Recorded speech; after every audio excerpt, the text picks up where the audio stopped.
Well, let's try that again. Sorry about that, everybody. Hopefully you found your way back. We just had a connection issue and then it just dropped the stream. So here we are. We're back. Again, we've got Nico on the wings. We're going to be chatting the latest and greatest in Bitcoin news. Of course, this is live. And as you've just seen, anything can happen. So I defer to my friend Bill here. We can't leave Bill out here. I'm not going to skip it. Live. Okay. No. We'll do it live. Fuck it. Do it live. I'll write it and we'll do it live. Thing sucks. Yeah. Gonna have to take a look at Restream here. I don't know what the hell. Either way, whatever. We're doing it live. Of course, if you can, like, subscribe, share, all of those things. Probably particularly important now that there's a dual stream and people could be confused. So please do share all this out there so people are aware where the new stream is at. I am Ben with the BTC Sessions. This is your Simply Session.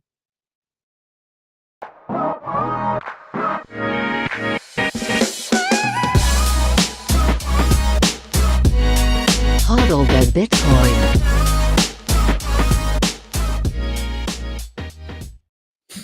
All right. Before we bring in Nico, let's take a look at where we are in the market right now. I'm bringing up timechain-calendar.com, and simultaneously, I am bringing in the live chat. Everything you say from here on in should be live for the world to see. I see them coming through now.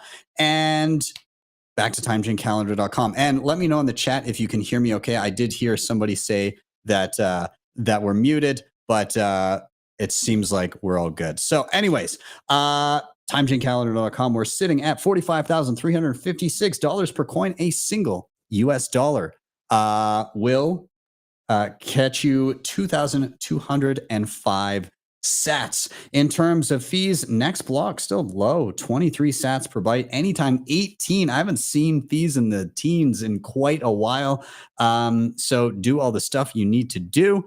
And in terms of Bitcoin mined, 19.62 million of them. That's 93.44% of the total supply. If you need help with anything Bitcoin related, you're going through all the tutorials on the channel, and maybe you just can't quite grok it. You need some additional hand holding. You can reach out to me at my website, btcsessions.ca, and book me for private one-on-one education sessions.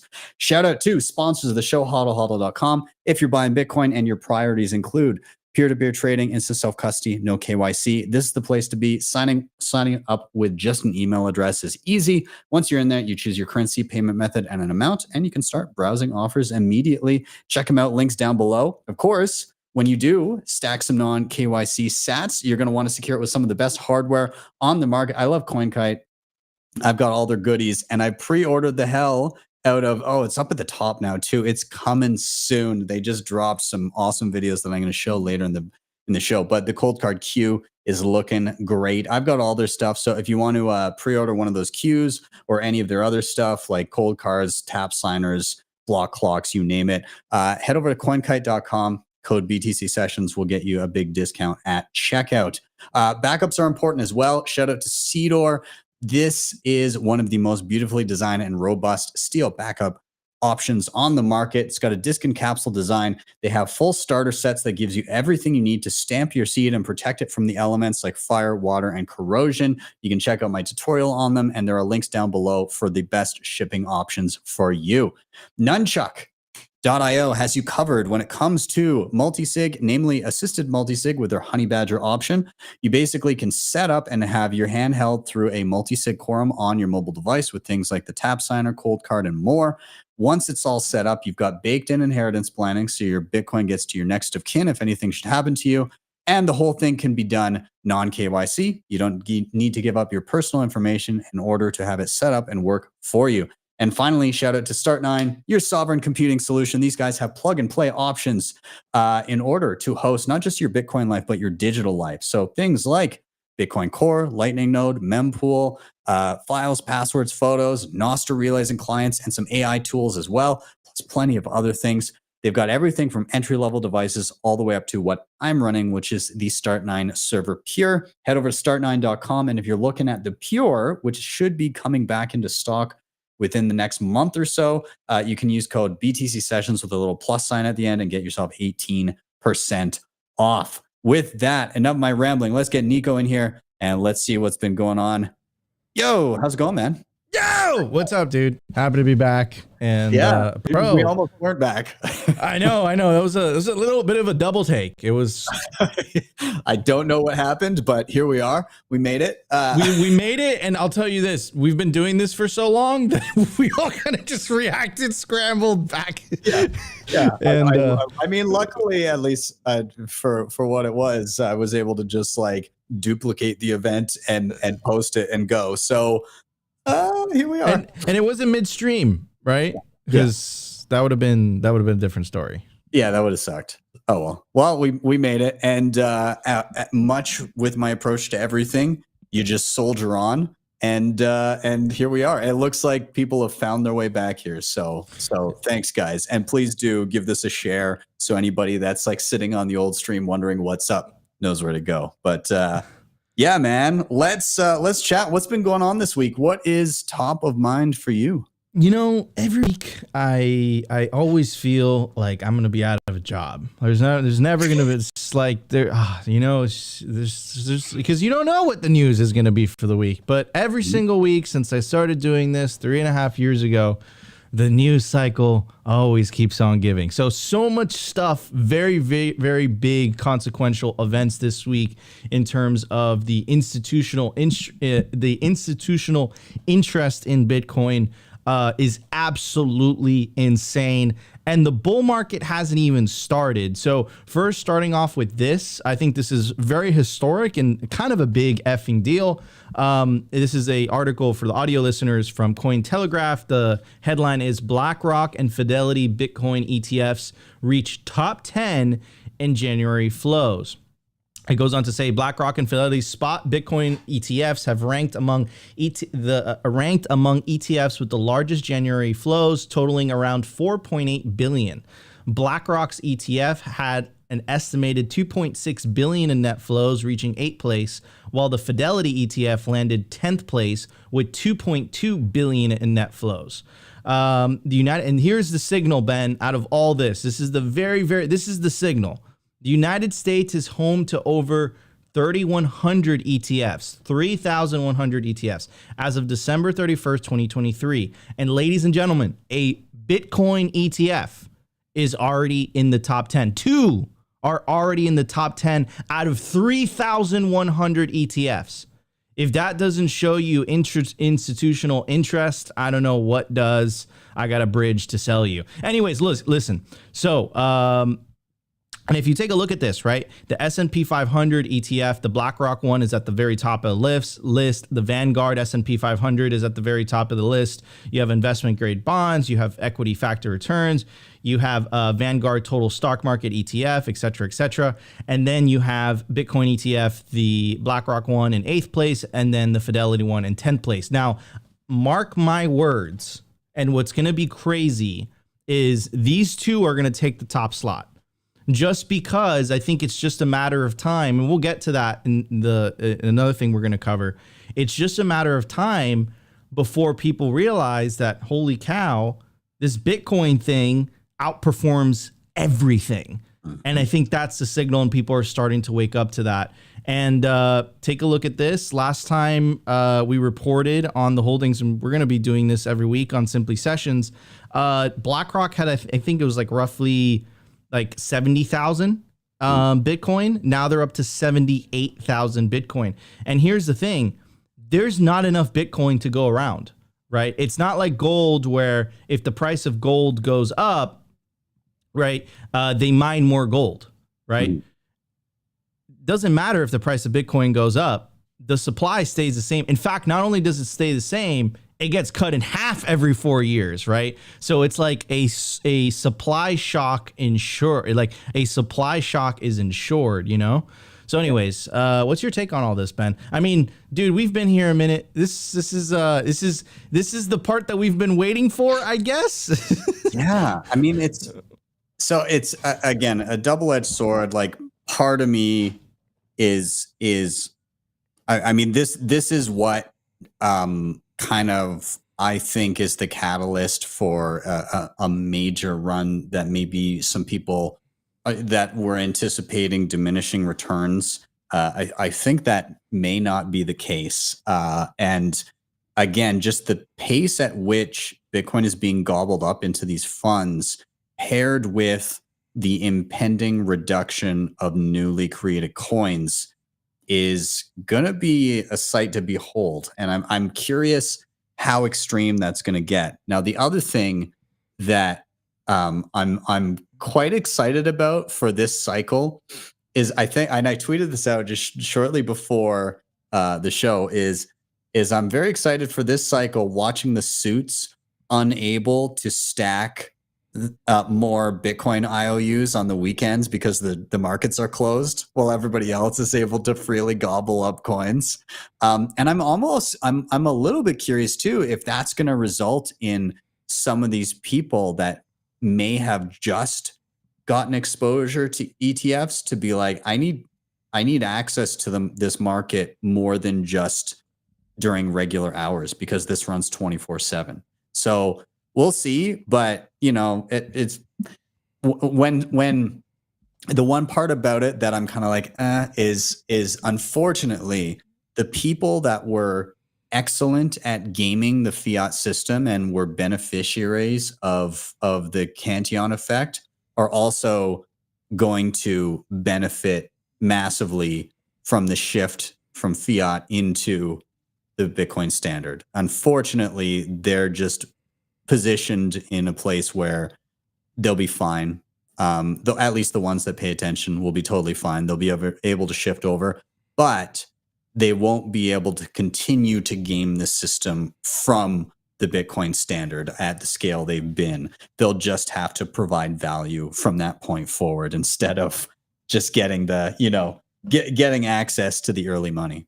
100%. The so-called special treatment. And dude, you hit the nail on the head, because Michael Saylor had to get in line like everybody else. He had to pay the price of tuition. I never forget Pacific Bitcoin 2022. He was sitting in the front row watching all the panels and stuff, and the price of Bitcoin was at 16,000. Mind you, MicroStrategy's average price to acquire Bitcoin at the time was 29,000. He was down billions of dollars. He was the CEO, chairman of a public company, all those shareholders, all that pressure, and he held through. He paid the price of tuition like everybody else, right? And that's what makes Bitcoin great, right? Is that if you want to make more Bitcoin, you got to mine it like everybody else. You want to buy Bitcoin, you got to buy it like everyone else. You don't get a special deal, right?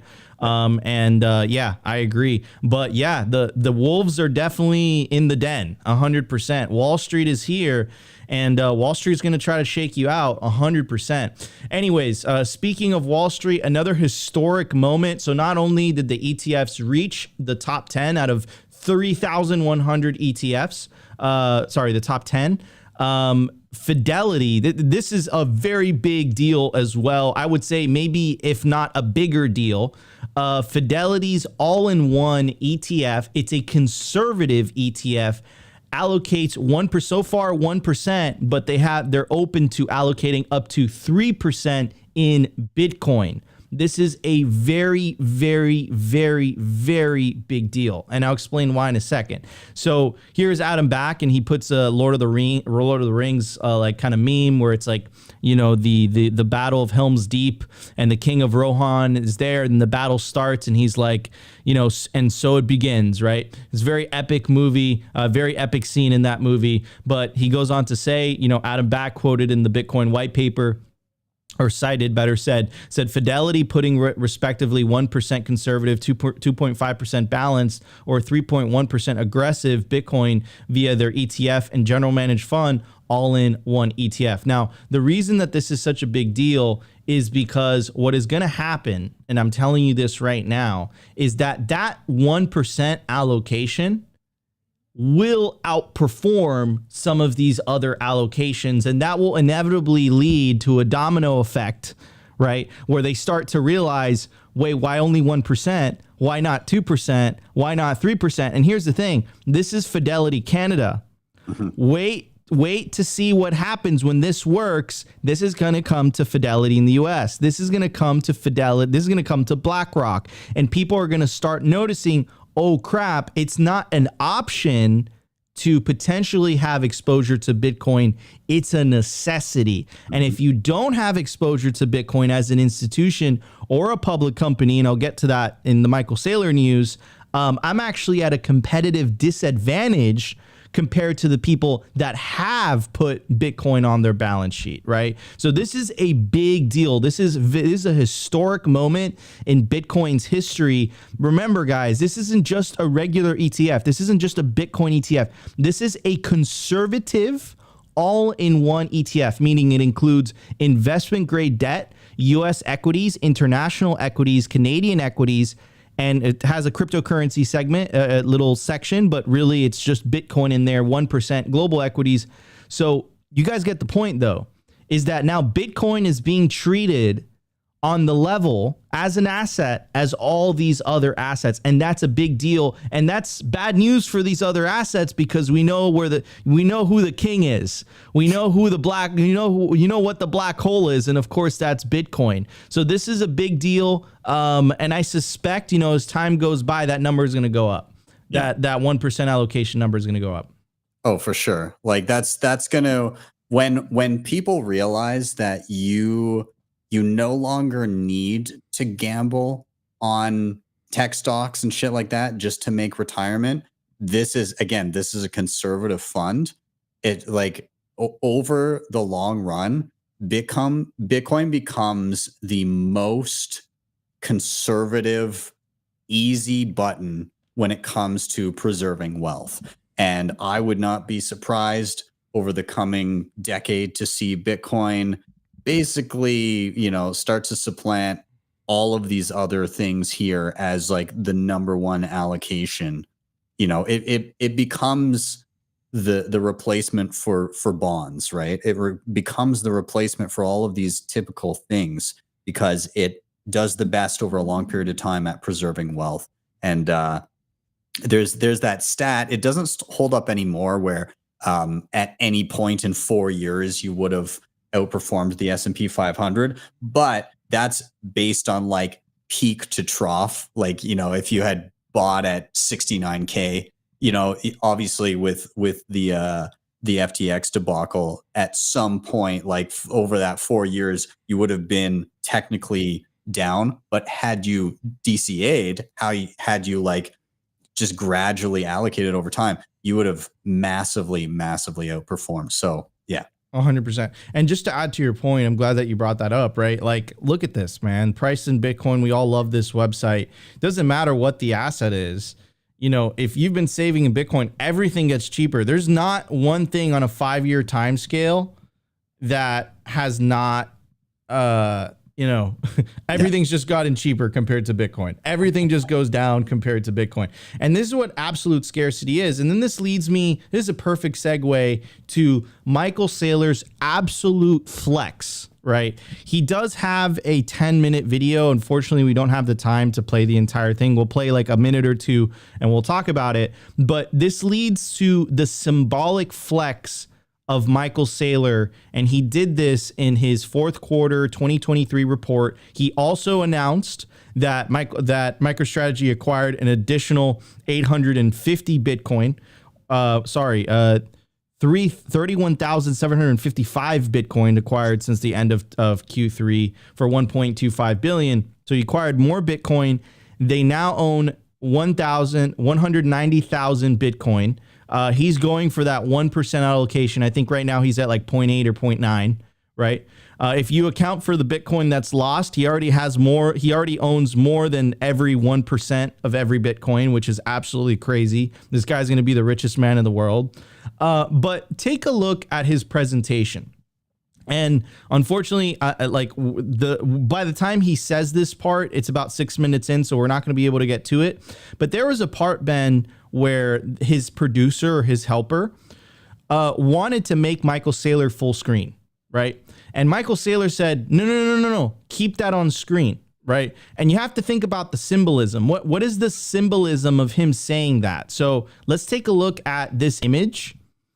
And essentially what Michael Saylor is saying is we have a saying in Miami, right?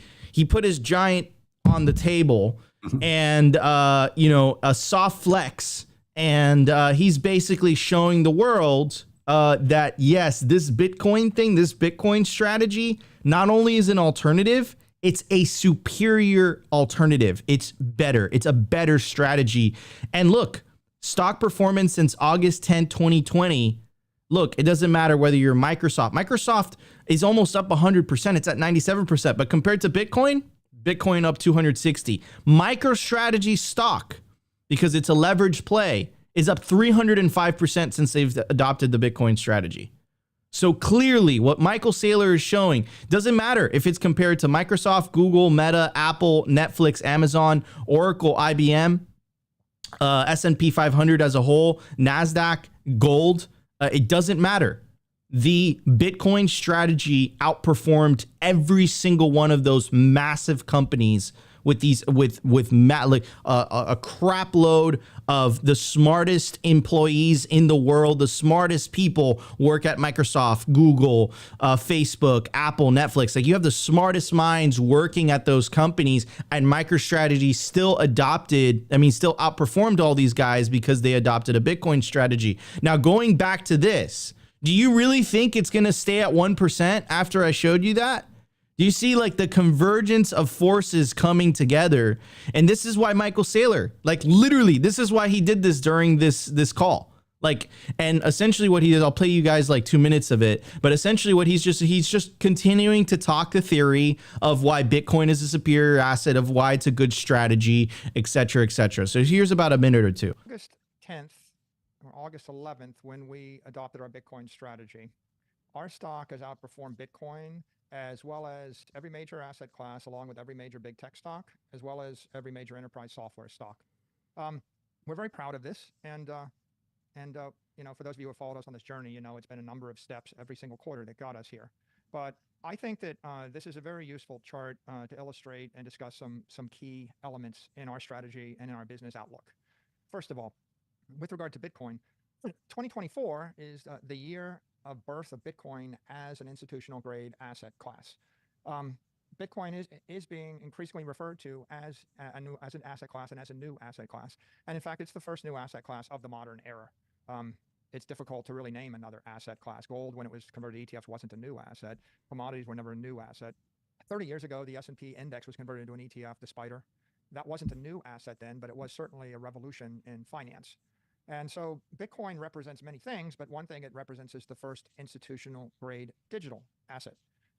So I'm going to leave it there, guys. It's 12 minutes long, so obviously we don't have time to play it, but put all the pieces together.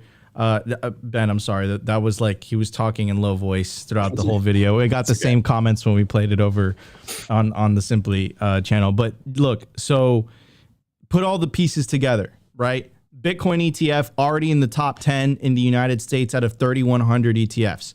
Number two, right? You have the 1% allocation by a quote unquote conservative all-in-one ETF.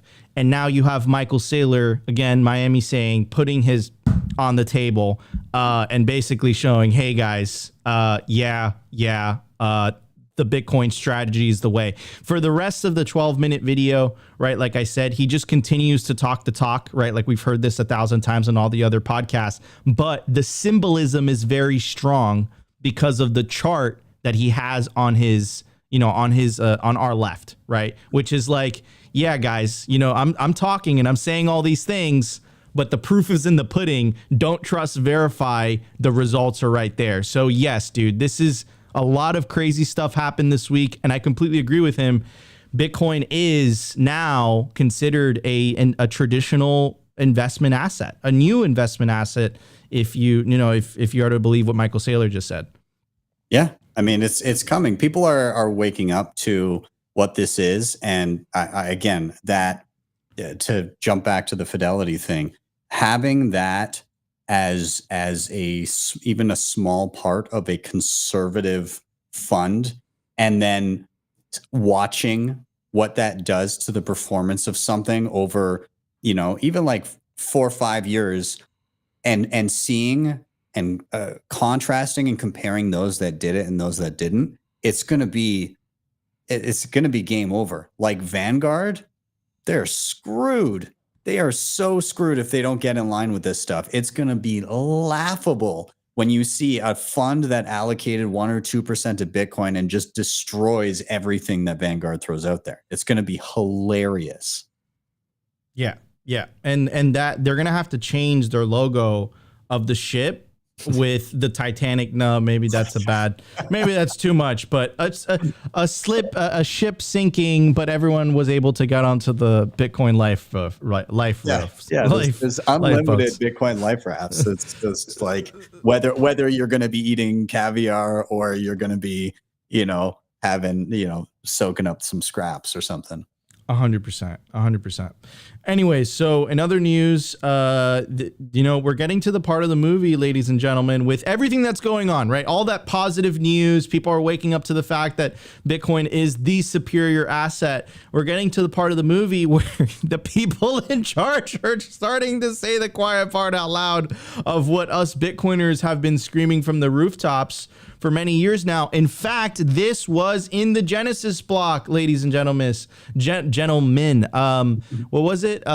Chancellor on the brink of the second bailout for banks. Satoshi knew back then that they were going to continue to print money, and that was an unsustainable path. And ladies and gentlemen, that's not me just saying it anymore. That is the chairman of the Federal Reserve, Jerome Powell, saying it himself in the latest interview on 60 Minutes, and I think it was last Sunday. Let's check it out.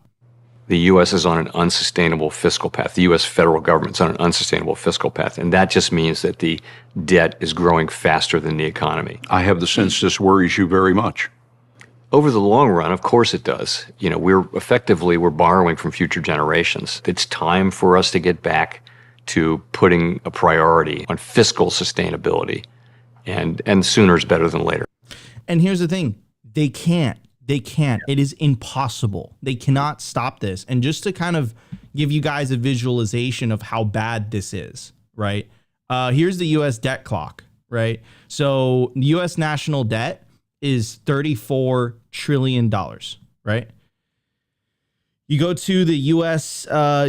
domestic product, it's 27 trillion. Right. So right now, the debt is 122% of the GDP.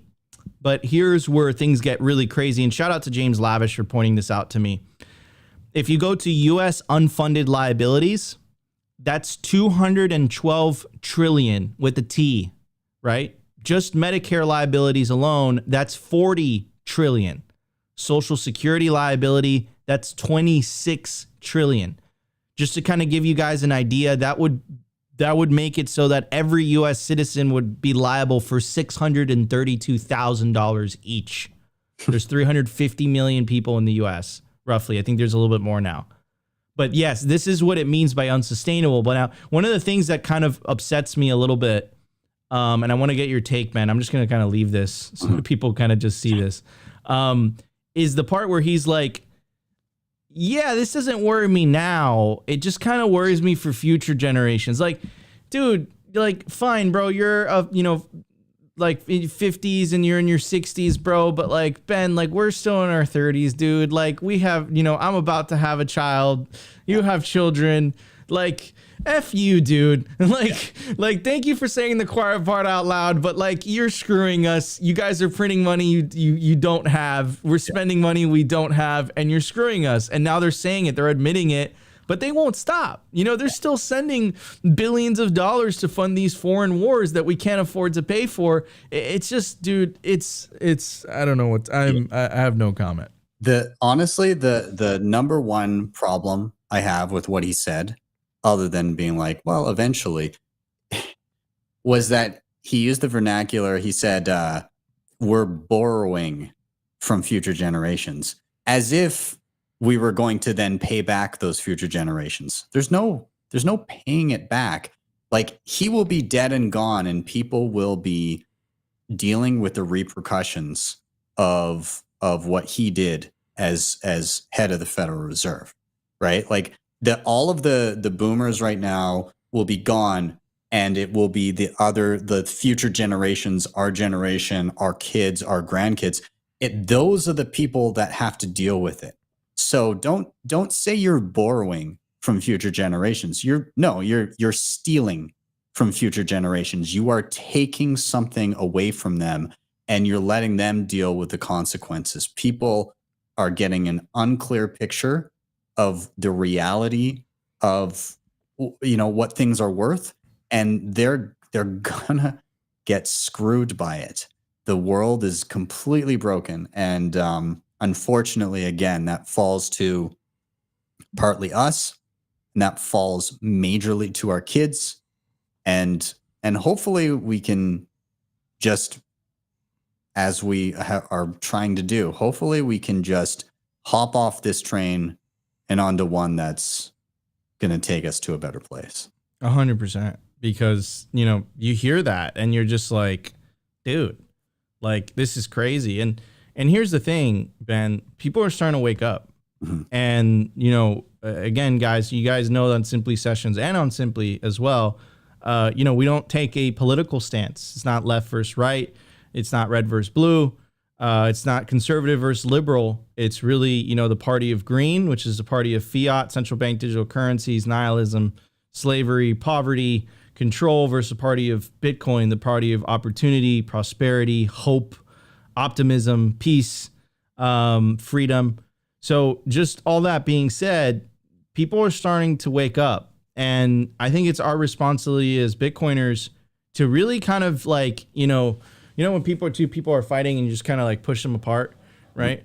And just be like, dude, like, whether you're on you're left leaning or you're right leaning, it's like, bro, like they're both doing the same thing, dude. Like, you got to fix the money, bro. It's the money that's broken. It's not the other person. It's not Trump or Biden. They're both doing the same thing. So we really, like, it's our responsibility as Bitcoiners to really go on and have a unifying message, because I think Bitcoin is a great unifier, right? That being said, people are waking up to the problem. People are waking up to the issue. Now, this is Stephen A. Smith. Stephen A. Smith, for anyone who doesn't know, is a very, very popular sports broadcaster here in the United States. And he's saying the choir part out loud, right? He's like, dude, what the F is going on, right? So it was like, originally it was like a 5-10 minute clip, but I cut it down to 1 minute. And like, people are feeling the pain. You could tell them the economy's better. You could tell them that Thanksgiving is getting cheaper, but the reality is that the sticker shock don't lie. Like, that's the reality. Anyways, like, I think I get passionate, but like, he takes it up to level 10. How the hell do you print money for foreign countries, but you don't print that money to help eradicate folks that are starving right here in the streets of America, who were born and raised here? This is what I'm talking about. And so when you have something like that, what's the one way to eradicate it? Yes, you got to have a flourishing economy. Yes, you can't have inflation. Yes, you can't be on the verge of a recession. Milk don't need to cost $7. Bread don't need to cost $5. Don't get me started with how much sugar costs. You can talk about employment all you want to. You can talk about the labor participation rate. But guess what? If you ain't making no damn money and you got to get 2 jobs to pay the same prices or to buy the same amount of stuff that you used to buy, and the price is higher than it used to be because of inflation, then guess what? What do you really accomplish? How the hell do you... Okay. I love it, man. I love that. Like, what was this on? Like, because he's a sportscaster. So what, like, how did he get on this rant? I think this is one of his shows, like one of his podcast shows. Okay. But yeah, dude, he was on top of it, but he did mention milk and he did mention sugar, right? Mm-hmm. Well, ladies and gentlemen, if you've been living on a Bitcoin standard, milk has actually gotten 85% cheaper on a 5-year scale, 84% cheaper on a 3-year scale, and 72% cheaper on a 1-year scale. Sugar, he said sugar, like pretty crazy. Still, things have gotten cheaper. So us as Bitcoiners, our responsibility is not because he's very passionate and he starts talking about politics. Our responsibility as Bitcoiners is like, dude, There's a solution in front of you.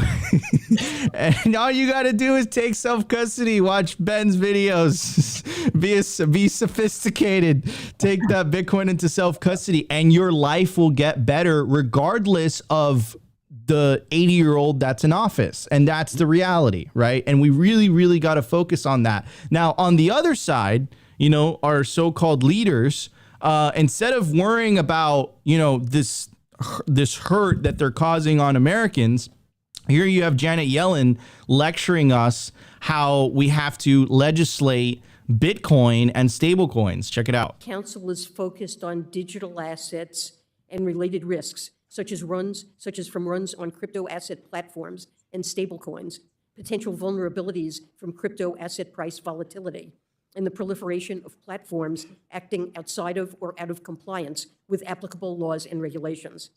Applicable rules and regulations should be enforced, and Congress should pass legislation to provide for the regulation of stablecoins and of the spot market for crypto assets that are not securities. We look forward to continuing to engage with Congress on this. Okay, so she said, you know, of all the problems that's going on, she's like stablecoin regulation and crypto assets that are not securities. So what are those? That's Bitcoin. So Ben, could you make me full screen for a second? I absolutely will. Hold on one sec here.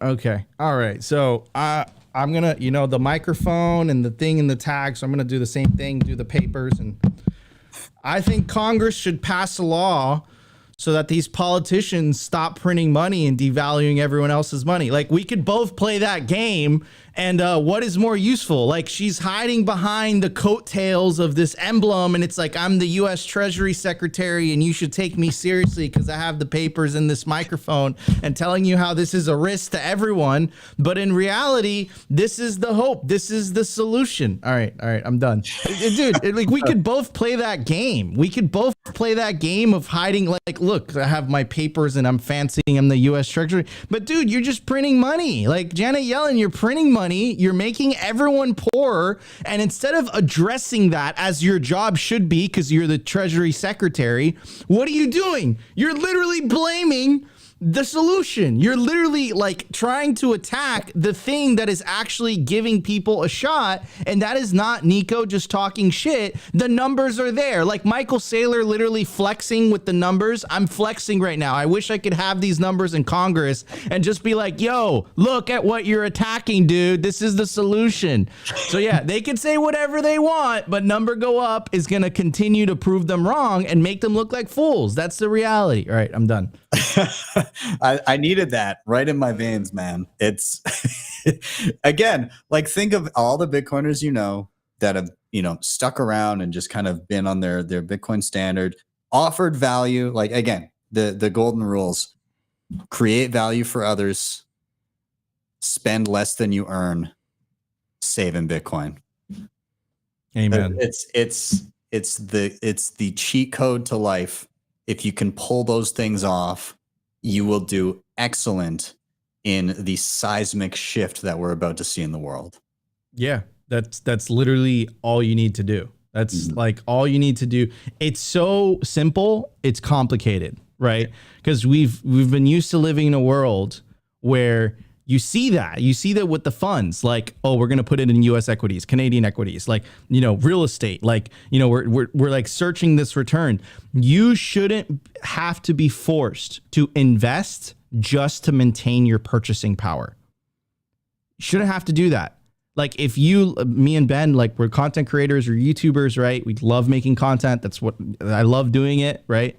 Like, and let's say, you know, God willing, it happens in the future, whatever, you start to build up a certain amount of wealth, right? Why do I have to start investing just to maintain that? That's crazy. That's insane. And then, of course, do you have the time to be a part-time investor? Mm-hmm. Right? Are you going to outsource that and then hire, like, you know, a wealth management bank or whatever, and then they're going to start taking fees? Right? But now we have a solution, which is just buy Bitcoin and save it. And that's it. Just don't worry about it. Right? And put it into self-custody. Right. And you see how much they're trying to demonize it. Right. Do we have time for one more video? Yeah, man. Let's do it. All right. So and they're trying to demonize this because they know that it's the end of the racket. Now, this is a very old, this is not very old, but this is a somewhat old video by Barack Obama, and he's promoting Bitcoin, believe it or not. Check it out. The question we now have to ask is if technologically it is possible to make an impenetrable device or system where the encryption is so strong that there's no key, there's no door at all. What mechanisms do we have available to even do simple things like tax enforcement? Because if in fact you can't crack that at all, government can't get in, then everybody's walking around with a Swiss bank account in their pocket. Precisely. And here's the thing, right? Let's give them the benefit of the doubt, Ben. Let's give them the benefit of the doubt. Fine. Maybe like you guys deserve the key, or maybe whatever. I remember the Canadian truckers protest. I remember Janet Yellen telling me that there was going to be no inflation. I remember multiple times government using this power that they're like, we deserve this power. And they've used that against their own citizens. I'm sorry if I'm skeptical and I don't believe you guys anymore. I'm over it. It's done. I'm going to try something new. And then when you go try something new, you're like, that can't happen. And guess what? I think the world's going to be a better place because governments are going to have that check, because governments are not going to be able to steal from their citizens. You can the tax debate I want to avoid, but steal from their citizens through currency debasement, right? So yeah, man, it's exciting times. If you're taking Bitcoin and self-custody, you're just watching all this eating popcorn, you know? But anyways. Grab a big bag. It's going to be an exciting few years ahead of us, I think. The 2020s are going to be jam-packed. Absolutely. So, Ben, someone who makes tutorials on self-custody, what do you have to say to former President Obama?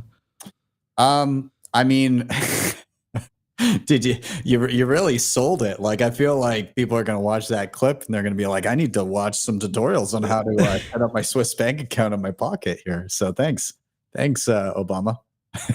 Dude, if you had 24 hours of me, what would you do? Yeah. It'd be really funny if we put like a video of that and then you right after. That's what Julian did. Kinetic Finance. He did that, and it was, he did it as part of one of his shorts, but somebody else did that too, and it was like me being like, today we're going to look into the cold card and how to set up a cold card on your Sparrow wallet. Yeah, man. Anyways, we're winning. Guys, this was your Simply Sessions. Ben, I'll see you next week. Bye, everybody. Man. Awesome. Everybody, stick around. We are quickly going to run through some of the tech updates. I'll keep it brief today, but you're not going to want to miss a few of these. Really quick, let's rattle them off. Citria, I believe I'm saying that right. Citria announced building Bitcoin's first ZK rollup. Okay, so what the hell is this? It says, today we introduce Citria, the first rollup that enhances the capabilities of Bitcoin block space with zero-knowledge technology. Citria represents a significant milestone in Bitcoin. It is the only execution layer on Bitcoin that settles on Bitcoin, the first ZK-proof verification, the first universal L2 verification inside Bitcoin. This is the important part here. Citria batches thousands of transactions, processes them in a ZK VM, and produces a succinct validity proof asserting the correctness of the execution as well as the output data. For the first time in Bitcoin history, Citria validity proofs are inscribed and natively verified within the Bitcoin blockchain.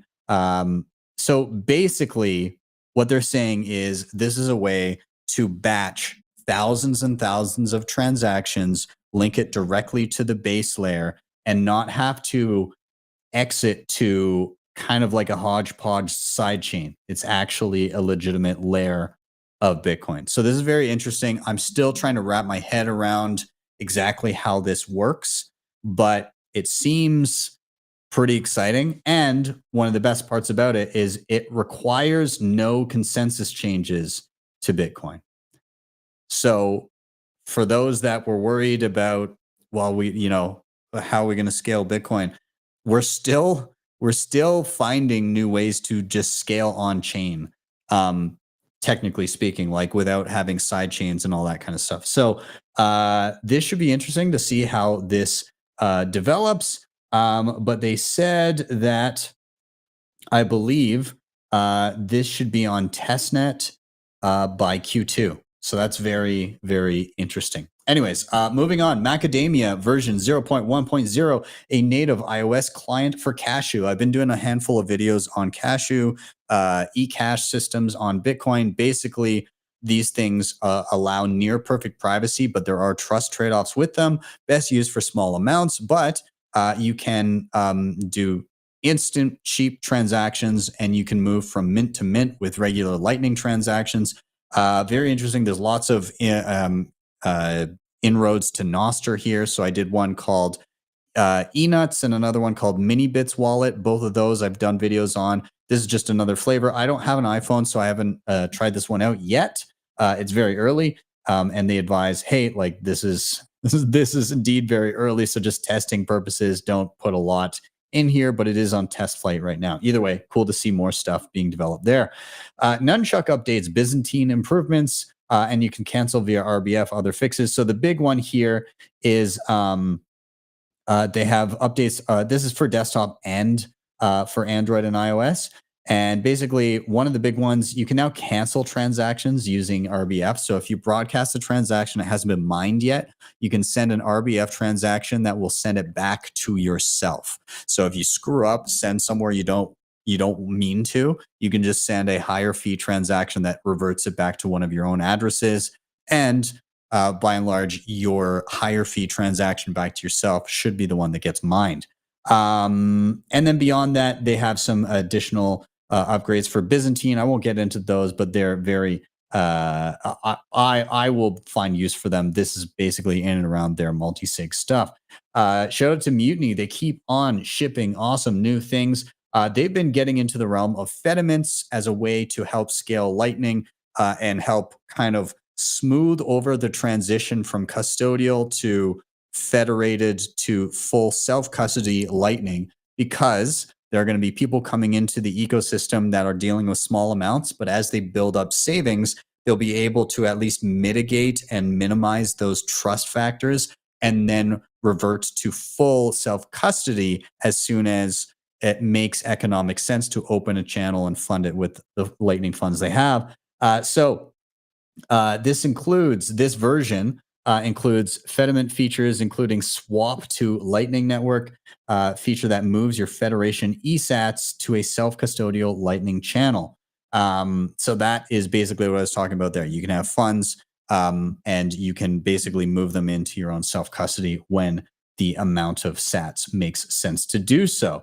Now, another thing in this realm is Cashew address. Cashew Mints is a better Lightning address custodian. So right now, if you have a Lightning address, it's probably through a fully custodial single point of failure option. Blink, Wallet of Satoshi, Albi, whatever it may be, if you have a Lightning address, it's likely one company holding onto your funds. With Cashew address, you can actually get a federated model where you have multiple entities with various keys that are kind of guarding that. And so you can have a Lightning address that allocates to the mint. And furthermore, one of the cool things is that this address, custodians cannot single out or censor individual users.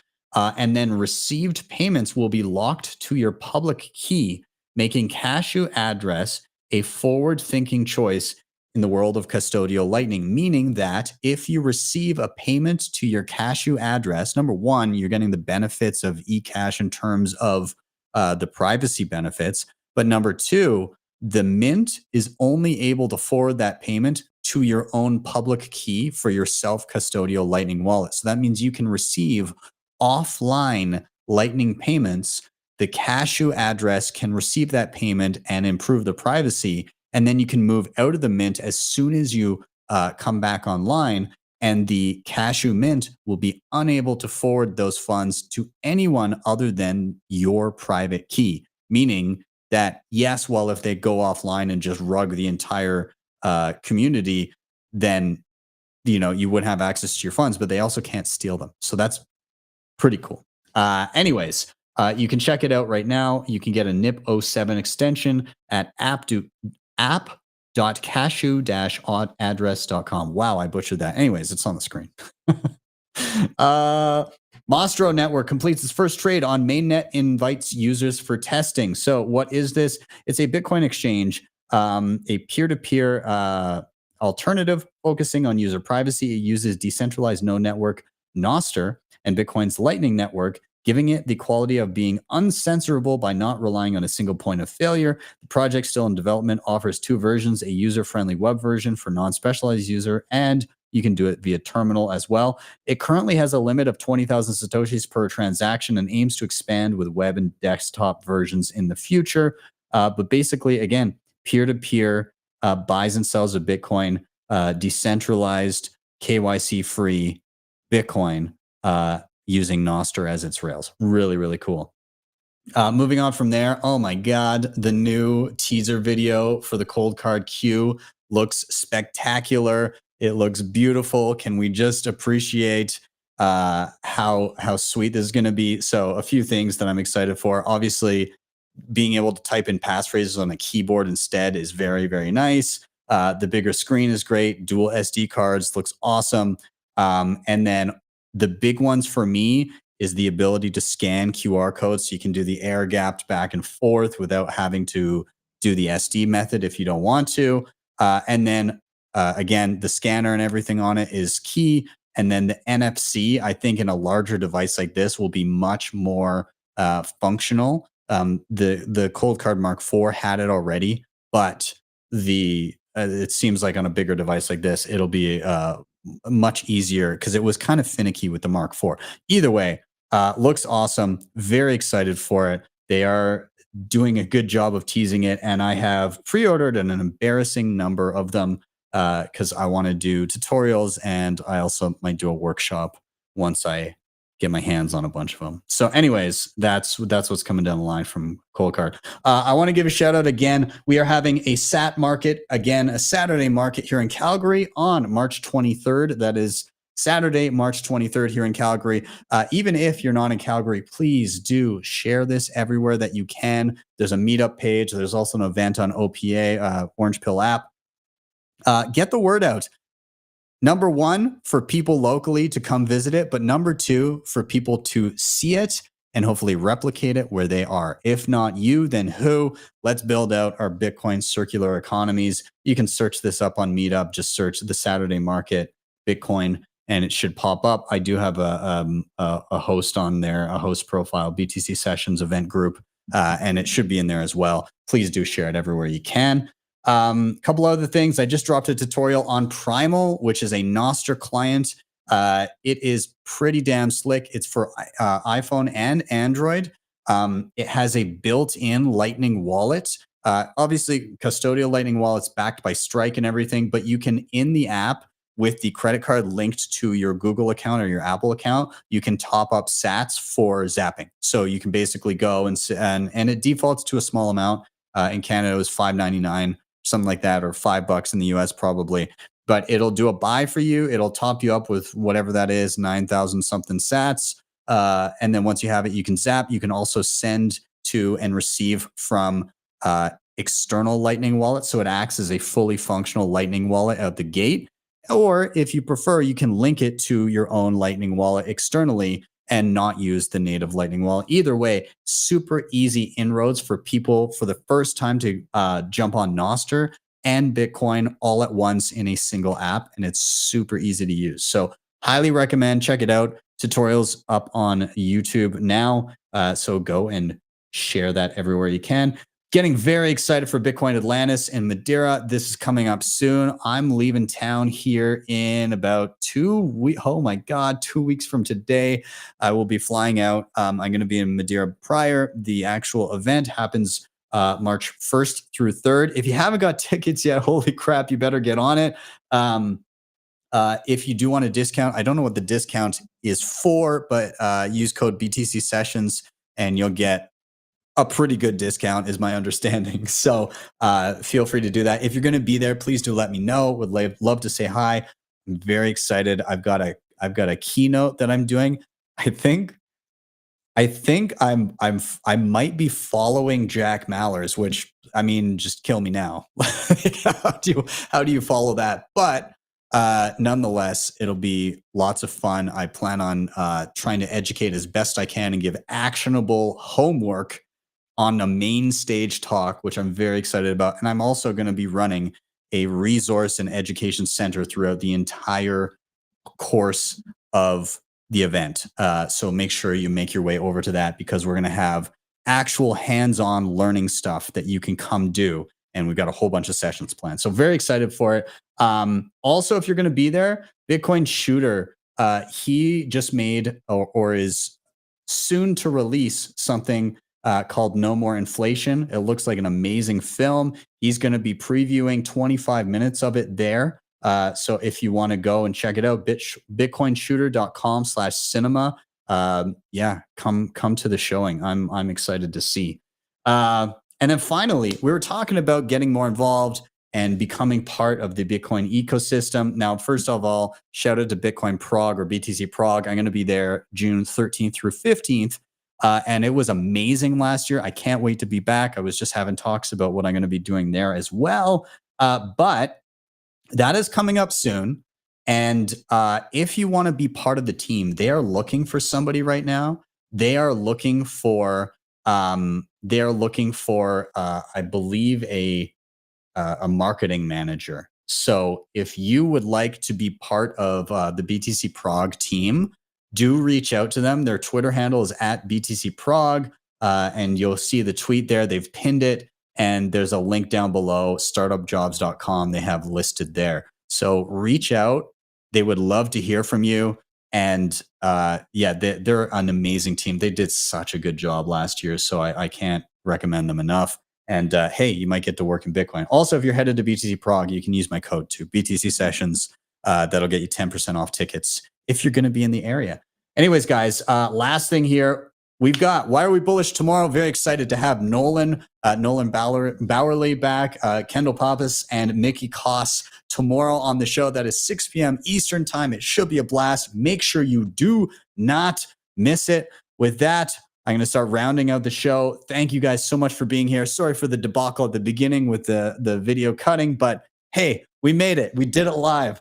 Of course, if you can, like, subscribe, share, all those things. They help a ton. Hit that like button, smash it just below the screen. Share this on whatever socials you're on, and subscribe. Help me on my quest to 100K in 2024. It's looking like it's going to happen, guys. We're getting close. I'm almost at 89. So we can do it. And finally, you can hit up the previously mentioned sponsors down below. And if you do need some help, some one-on-one education sessions via video call, scan that QR code on the screen right now, and you can book me for 1 hour blocks of time. And if you're listening on the pod afterwards, it's simply btcsessions.ca. With that, I am out. Have yourselves a wonderful day or evening. See you guys next time for your daily session. Simply session.